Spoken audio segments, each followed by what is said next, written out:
his instructor in his club is apparently very against the idea that you should be doing any kind of push-pull action with your hands when you're cutting. So just to touch on that real quick, push-pull is the idea that you're pushing with your lead hand and you're pulling with your rear hand to kind of engage the point, and a number of other things. All cutting has an element of push-pull in it, okay? An element of pushing with your front hand and pulling with your rear hand. Ironically, if you look at most HEMA competitions with longsword, a long-range fendente type action with loads of push-pull in it is probably the most common cutting action people make, and there's a bloody good reason for that.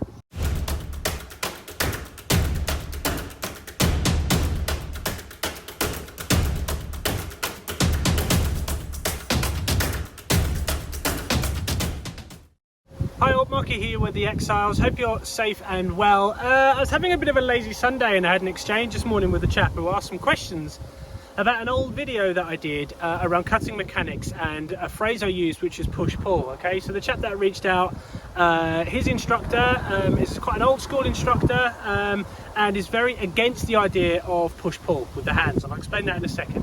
So I've just popped out on this semi-windy Sunday afternoon just to do this quick video. Really, I'm going to talk fast because I don't have much time, so apologies in advance. Okay, the purpose of the video is also twofold. I have a new camera which has a slightly wider angle lens to make me look a little bit slimmer, so hopefully it's doing its job, and if not, just let me know and I'm happy if the answer is no.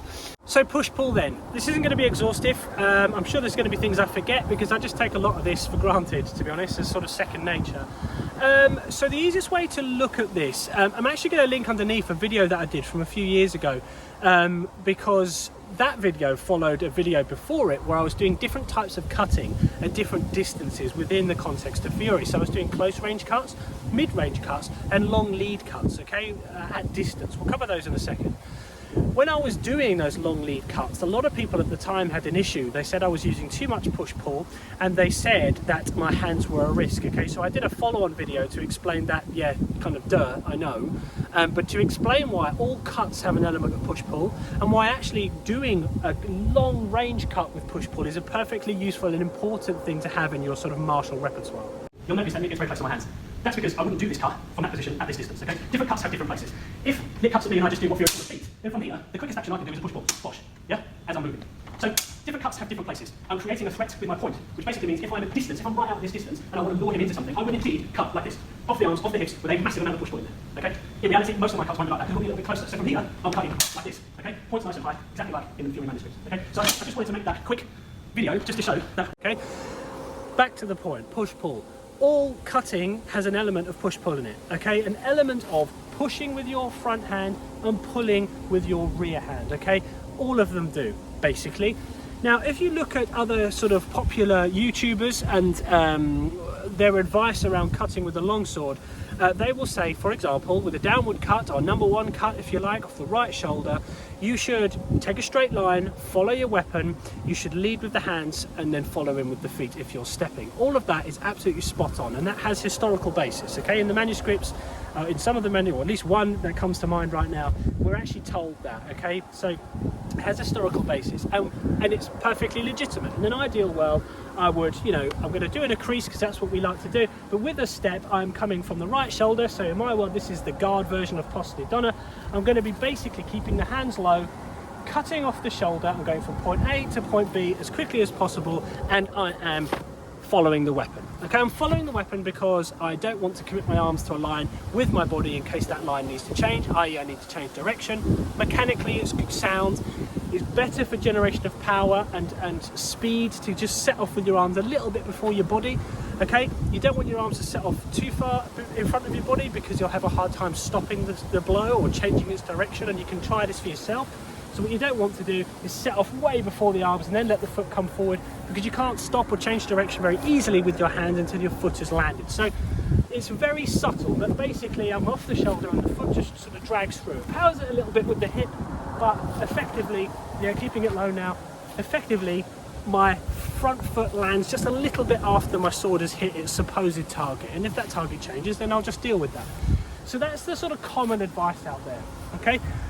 And that's been the same forever. I remember having conversations around the perfect way to cut with a long sword in 2000, 2001, the old guard sort of HEMA folks, talking about the best way to cut with a longsword. Of course, the best way to cut with a longsword is the kind of cut that you need at the time, but that's a different conversation. But there's push-pull in that, okay? So that kind of typical advice, that typical sort of standard downward cutting type action, there is some push-pull in that, okay? So even off the shoulder, yeah, there has to be a little bit of push-pull in it. Otherwise, I'm just going to be sticking my arms forward, okay? With the point not even engaged at all. So if I'm not doing any push-pull, my hands stay high. Yeah, my point stays high. I'm not cutting at anything. I'm just sticking my arms forward with a sword in my hands. So every standard fendente, in my world fendente, downward cut, has a bit of push-pull in it. Yeah, you can protract it.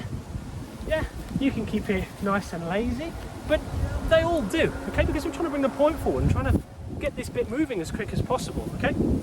And distance. I want to hit them as far away as I am, as far away as I can possibly be, because the further away I am, the safer I am. So even a standard type, sort of fendente type action will have some push-pull in it. Let's talk about close range strikes, okay?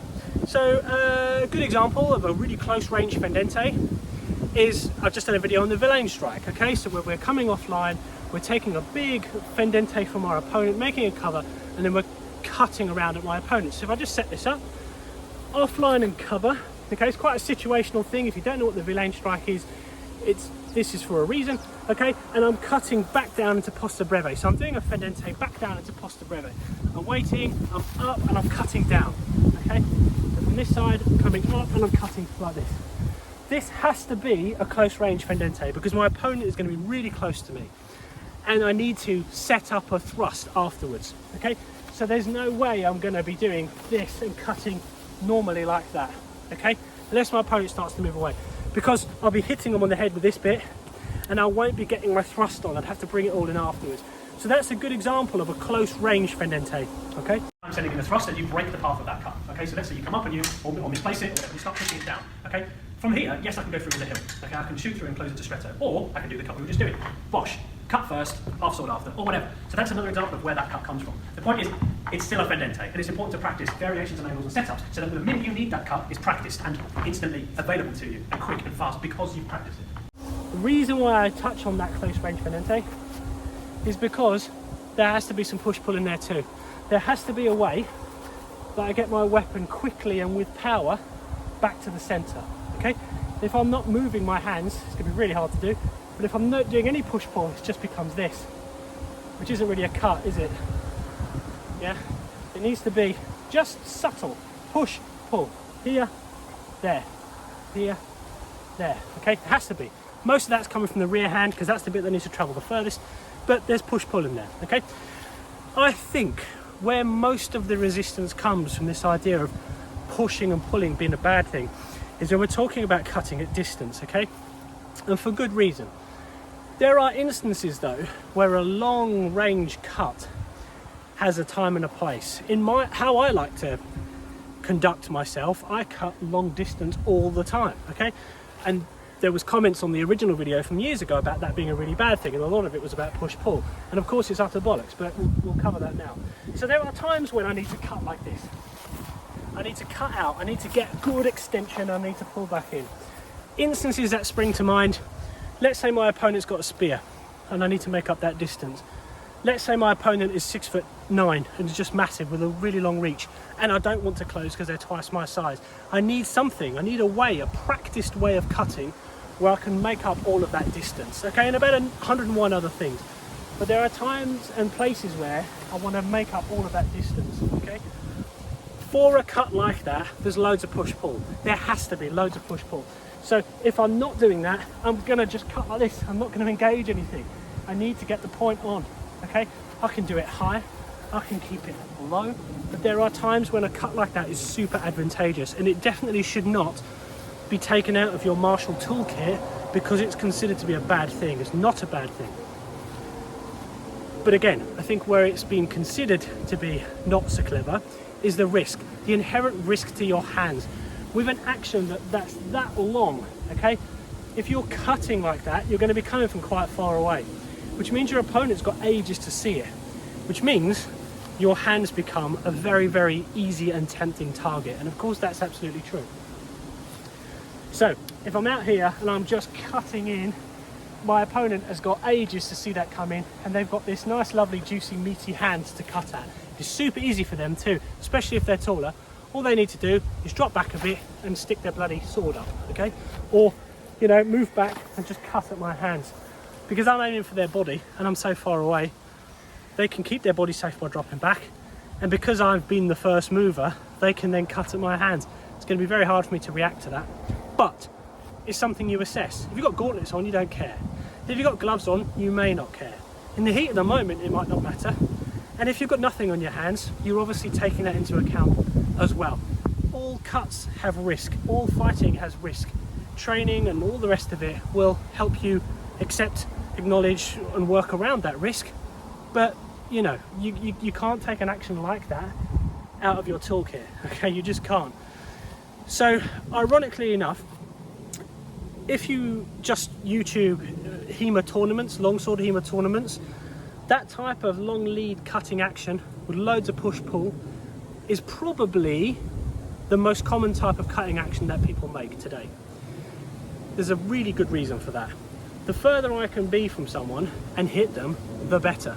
So again, to make up all of that distance, you will often see those big opening attacks in these modern tournaments. You'll see people come in like this, they'll swing like that, keeping themselves far away, nice and safe. It's perfectly legitimate, and there's nothing wrong with the push-pull in that, because these people are obviously going to be assessing that based on their experience and, you know, assessing that risk, and they make it work. So quick whistle stop tour on push-pull. In summary, all cutting has an aspect of push-pull in there. I think it's historically within the modern HEMA resurgence, it was seen as a bad thing, because I remember those initial conversations, and a lot of the people that went on to become more active and grow clubs and all the rest of it probably kept that in their mind. Push-pull is bad. Push-pull isn't bad, okay? It's just another element of risk you have to consider, okay?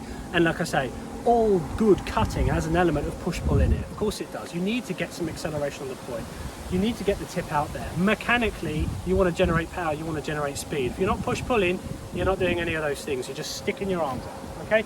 So that's my 2 pence worth, if you like, on this. I hope it was useful. I hope it was useful to other people, hence why I'll drop this onto the channel. Apologies for the attire.